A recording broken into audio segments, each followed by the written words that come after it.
They didn't do a lot there to fool anyone. They just came right out and ran the football, but with great success, and that's the way you want to get things started. A nice quick open for a big gain.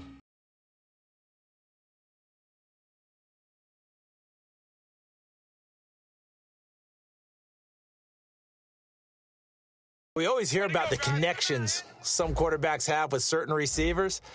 I think this guy has a connection with just about everyone. Didn't mind throwing it in there against double coverage to him. Shows some confidence, supreme confidence. So he would make the play for it. I'm still an old-school football guy, and anytime you see a big-time running play, that fires me up. And if I'm on offense, in the position they're in now, inside the 10-yard line, I think after the way they've run it, they've set themselves up for a good play-action pass opportunity. I've got to make sure that I don't take Tom Brady's greatness for granted, that we make it routine. How about that throw right there? Yeah. Another great completion. And you know one area where he honed his throwing? He was a catcher in high school. He was actually drafted by the Expos in 1995 in the 18th round. Wow, that would have been something to see him behind the dish. Think he gunned down a few guys? Gunned down a few guys trying to steal second. That would have been fun to watch. So the defense blitzed. A nice job picking that up, completing the pass. And how in sync was the quarterback in his center on that play?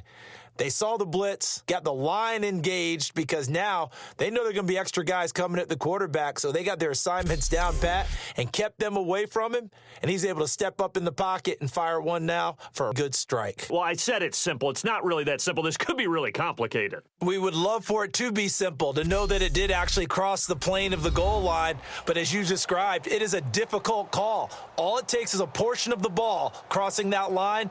Now the officials have to determine if that happened. Well, surprise, surprise, partner. When you try to complete a pass against this Cardinals defense, there's a reason that they are known as the no-fly zone.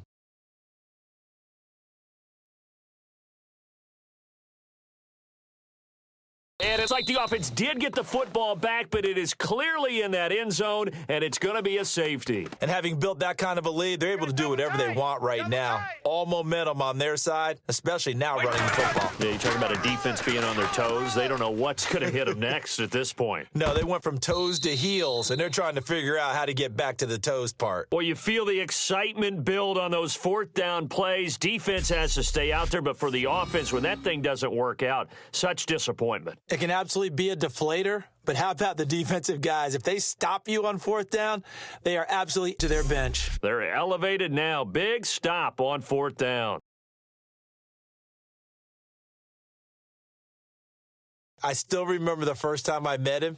He was playing for USC, and when I got introduced to him, I thought I was meeting their starting tight end, not their starting quarterback. Such a presence, Carson Palmer. Very much so. Has had it ever since he entered campus there and still has it today. This game was over, but to be able to stay in it, put together a drive, score a touchdown, that's got to be a positive for them.